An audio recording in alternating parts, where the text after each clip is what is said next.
up, y'all? It's Maggie, and I wanted to start off by talking to you guys today about the importance of due dates in the classroom. So I'm going to start by giving you an example of what can happen when you don't have due dates. By the way, this is, if you hear or see, this is what's happening. It's hard for me to pay attention. So, let's talk about some assignments and some things that can happen when you don't have due dates. So, I'm a pretty laid back teacher. Like, I enjoy being able to just say, hey, do this. I'll figure it out later on. The problem is when I do things like that, number one, it signals to my students, my kids, that I'm not prepared or I don't have my stuff together.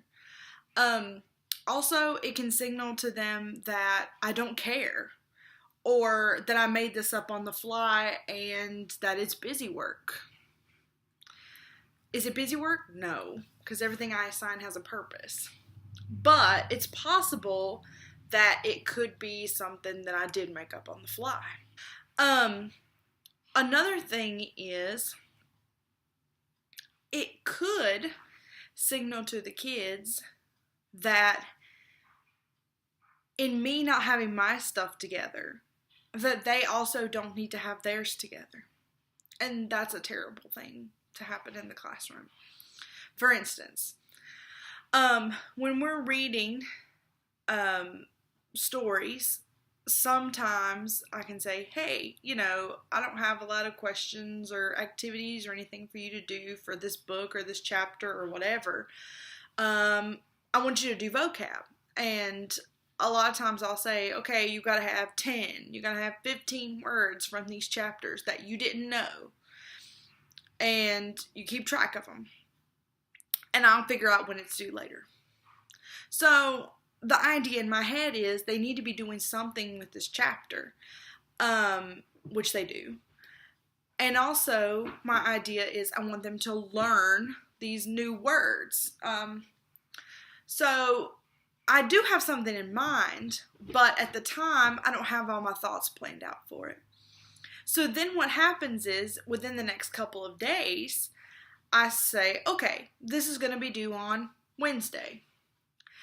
And the more I think about the assignment, the more I think, I really need them to write down the page number that this vocab came down from. Or, well, also I want you to write down the sentence that this came from. Because if you can't use the vocab in the sentence, then you don't really know what it means. And you need to write down the definition, but not just any definition, because some words have multiple definitions. I need a definition that fits the context of the sentence. Also, I need you to underline the word. And it comes into this long spiel of me realizing that there's a lot of things I want them to get from this assignment that I totally didn't think of at the time. And now I feel bad because I'm coming up to the kids saying, hey, you know how I want you to find 10 vocab words in this chapter? Well, now that you're done, or now that you're almost finished, I want you to go back and find the page number and the sentence that they were in. And what happens is the kids end up getting really angry. I get frustrated. They get frustrated. And do they get anything out of the assignment? So, it's kind of like I end up punishing the ones that do their work ahead of time or early, as opposed to the ones that are procrastinating, which is a whole nother video entirely. So, that's what can happen when you don't have due dates and when you don't have an assignment figured out completely before you give it to students. This is also really bad of me because I happen to do this a lot when it comes to projects. And projects are one of those things that they are worth a giant chunk of their grade. And so most people would probably say, oh, I already have a rubric. Oh, I've got like a sheet that I give them. And in my dream world, I do. But a lot of times I'm like, ooh, we need to do a project. And I get an idea and I throw the idea at them before I fully have it figured out, and it doesn't work out good. So that's one of the reasons that it's good for you to have due dates. Another reason is because, I don't know about you, but we know that students are very bad procrastinators. And having due dates all along the way can help them to get their work done in a timely fashion. So, for instance, I teach seniors, and the seniors at my school have to do a graduation project, which is a long, drawn-out deal. But in short, they have to make a portfolio. Within that portfolio, they have to have a research essay, an argumentative research essay. They also have to do a presentation in front of judges. So this is a multifaceted project. The main issue is that, do you mind, Dixie? Do you mind? That is my soda. Pardon me. So the main issue with this is if you wait until it's due in May and be like, hey, by the way, remember that you've got to have a portfolio due with a resume and a cover letter and recommendation letters and da-da-da-da-da-da-da. What happens is, in May, the kids will all of a sudden go, oh, I have to get this done. And their stuff ends up being thrown together. It looks like crap. It reads like they've thrown it together. It just doesn't work out well.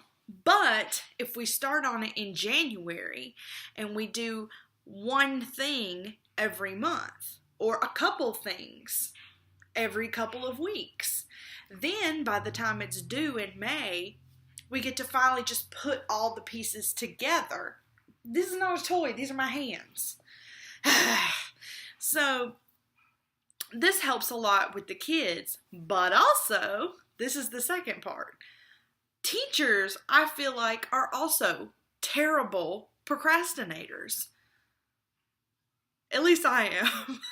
So, also having these due dates all along the way, it helps me stay on top of it as well. So, again, for instance, the kids are doing this giant project. It has all these parts to it. And, you just don't go in and say, hey, write an essay. You have to kind of guide them along. Like, I have mine turn in a proposal. I have mine turn in a thesis statement. I have them turn in an outline. I have them turn in note cards and source cards. Then they turn in a rough draft. Then a final copy. So, in having these little mini due dates all along the way, it helps me stay on top of grading. It helps them stay on top of actually having little deadlines to get things done that are kind of low stakes. Whereas the essay, the whole essay, is like a project grade. The thesis statement, the proposal, the outline, these little parts are only maybe a homework or classwork grade. And they get feedback all along the way. So instead of waiting until a student turns in a rough draft for me to say, this is not a great topic, or wow, you really have a lot of issues here that we need to fix, I kind of get a little taste of it all along the way. Because if they turn in their proposal and I already think, ooh, this is not a good topic, we can go ahead and conference about it. If they turn in an outline and I can say, well, I don't think this part works, but maybe this would, I can guide them before they've even started writing the paper. If they turn in note cards, and no, I don't read and grade every single note card, but I look at all of them, at least a quick glance. I can say, I didn't see any quotes here that have to do with this part of your outline. Did you find any? Do you need help? And I can guide them through that part too. Now, nothing's going to compare to me actually reading their rough draft. But those little things all the way help them to stay focused. They help me to stay focused. They help me to stay on top of grading. It helps them to stay on top of getting things done. And also it helps for the two of us to be able to communicate about the things that they are working on. So that's just an example of a way that it can help procrastinating teachers to stay on top of things too. You also could call them, I've heard them called like soft due dates, and then you have hard due dates. So again, for example, like when my students turn in their rough draft, it's a hard due date. Like I don't take any late papers after that due date. Whereas their note cards, they can turn them in late. I'm obviously taking points off, but that would be like a soft due date because I'm still going to take them after the fact. So another example would be like, for instance, to put it into perspective, if you're reading a novel, your hard due dates are going to be the dates where, you have to have read chapters 1 through 4 because we're having a quiz on chapters 1 through 4 on Monday. You have to have read 1 through 4 on Monday. But up until that point, we talked about maybe 1 chapter a day. Those would be soft due dates. They didn't actually have to have anything done for that day. They just had to be prepared for the discussion. So technically, did they have to read? And I know that a lot of my students don't end up reading, but that's on them. Hope that this can kind of inspire you to use these soft or mini due dates in your class. I know that my students have told me having these little due dates all along really helps them with these big projects. So I hope that they also can help you and your students. Keep in mind that due dates are not always just for kids. They're for us as the teacher too. Alright, so make sure that you comment down below and tell me what you think about due dates. Do you use them in your classroom? Do you use mini due dates? Do you just use the hard due dates? And make sure that you like this video if you enjoyed it. Subscribe to the channel. I'm going to work on getting a lot of videos out to you guys soon, and hope you have a great day. Bye.